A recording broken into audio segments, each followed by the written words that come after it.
There is a president that is expected to appear in court in New York, and Sherwin Bryce-Pease is monitoring these developments for us outside court. And Sherwin, a very good evening to you, and thank you so much for your time. So when you're looking at these particular proceedings, right, it's a president in handcuffs, a large media contingent outside the court, certainly a story that continues to hog international headlines. What's the latest from court?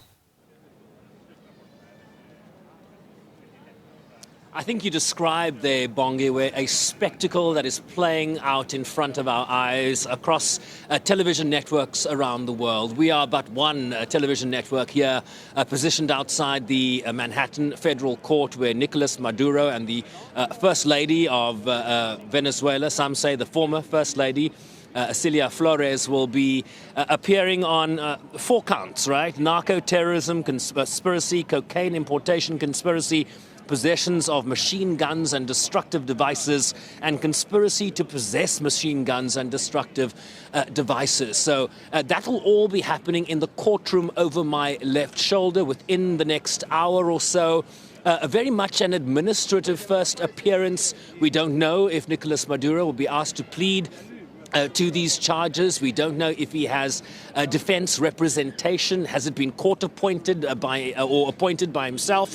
All we know is that he is in the courtroom behind us. He was accompanied this morning from the Brooklyn Metropolitan Detention Center, whisked onto a helicopter for the short ride across the East River here to Manhattan, downtown Manhattan, where the court precinct is, and then accompanied by those DEA agents, Drug Enforcement Administration officials, heavily armed, I might add, into an armored car that brought him to the precinct here behind us. So he's been, one imagines, in a waiting room. One doesn't know the details as to whether he has been able to confer with a representation.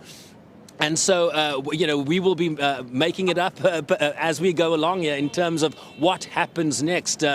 These administrative proceedings, the first court appearance, can go any way the judge decides. And so we will certainly wait for news out of that courtroom. But I can tell you, outside of courtroom, a huge media contingent and a very small but vocal pro-Maduro protest. You might start hearing them singing. They are calling for him to be released. They are chanting things like, we know what occupation looks like. So a very pro-Maduro voice outside the courtroom here, but I can tell you a decision on among Venezuelans in the main and among Americans writ large, very split about the actions of the United States here in terms of going into Venezuela, what many at the United Nations Security Council right now are discussing in terms of violations of the UN Charter, violations of a member state sovereignty, violations therefore of international law, and that is a debate that will continue. But understand this, the United States is a permanent 5 member of that UN Security Council. So just like Russia invading Ukraine, you have a P5 member violating the tenets of the UN Charter that they, in the main, are charged with upholding. And so, again, you have this council that will have a debate. It will have the theater of diplomacy, but without the teeth to be able to stop what the United States is doing here. Essentially, they can criticize, but the United States will likely veto any resolution that is put forward in terms of arresting the situation. So these are the dynamics playing out here in New York, a few kilometers away at the UN, and behind me here in downtown Manhattan, where Nicolas Maduro and former First Lady of Venezuela, Celia Flores, will likely plead to charges in just moments away from now. And Sherwin, when you listen to the U.S. Secretary of State, for example, Marco Rubio, he says that they are enforcing a court order. It has now been repeated by the representative of the United States and the Security Council, who says that these are fugitives from justice. They are suggesting that this is a legal process, but you listen to the UN and what you've just said, it's not as clear-cut. Absolutely, and to quote the statement read by Rosemary DiCarlo on behalf of UN Secretary General Antonio Guterres, Rosemary DiCarlo, the Undersecretary General for Political and Peace-Building Affairs, quote, "I remain concerned that the rules of international law have not been respected with regard to the January 3rd military action by, of course, the United States. He doesn't mention the United States in that sentence, but we know who carried out that military action. And understand this, right? The Rubio framing of this is that this is the enforcement of an indictment, right? That this was a legal procedure based on what the courts had determined. But the question remains about the question of jurisdiction. Did the United States have jurisdiction to cross its border to enforce a court order, if that is the argument? And many legal experts disagree with that view. That is what Washington is asserting. But in terms of, the military action, the invasion of another country, the UN Charter is very clear that there are only two occasions when you can do that as a member state. And the one is when you are attacked, and therefore you invoke Article 51 of the Charter, which talks about the right to self-defense. I think you heard that a lot in terms of the Israeli reaction in terms of what has happened subsequently in Gaza. The right to self-defense is one of those prescripts where you're allowed to use military action. The question is, was there, were you responding to an armed attack from Venezuela? And that is a debate in terms of the narco-terrorism framing of the gangs in Venezuela by the U.S. administration, and them responding to the killing of American citizens via the infusion of cocaine into society. Yeah, that is an argument the United States will have to make for themselves. The other time a member state can use military action is if it is endorsed through resolution by the UN Security Council.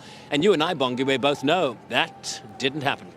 And Sherwin, as a final one then, especially when we're looking at this particular matter in court, it could be years potentially before trial. So the big question is, does the president stay behind bars until then, or could we see him maybe being released potentially, which some say is highly unlikely?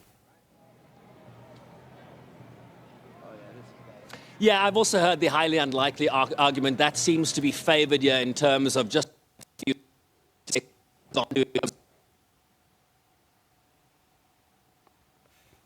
All right, that line there to Sherwin Bryce-Pease letting us down in the end, but we'll continue then to take you back to Sherwin as we are awaiting the appearance, the first appearance that is, of the president of Venezuela, Nicolas Maduro, and his wife, who are expected to appear at around 7 p.m. our time in court. They will take you live to those proceedings in just a moment. And I do understand Sherwin is back. Sherwin, we were talking about the possibility of this dragging on for years. Absolutely. It's unclear, and we'll get a kind of a timeline from the judge who will be presiding over today's proceedings as to what comes next. I mean, it's coming to us as it's coming to you, essentially, Bongiwe. But we have also heard that this is a process that is very much at the genesis stages, at the beginning stages.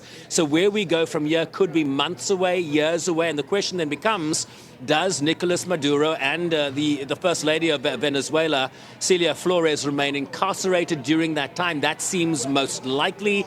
The question I've also, there's also been discussion about whether Donald Trump, the protagonist in this event, will even be in office when this case goes to trial. So lots of unanswered questions. We might get a little bit more clarity once proceedings get underway in the hour ahead.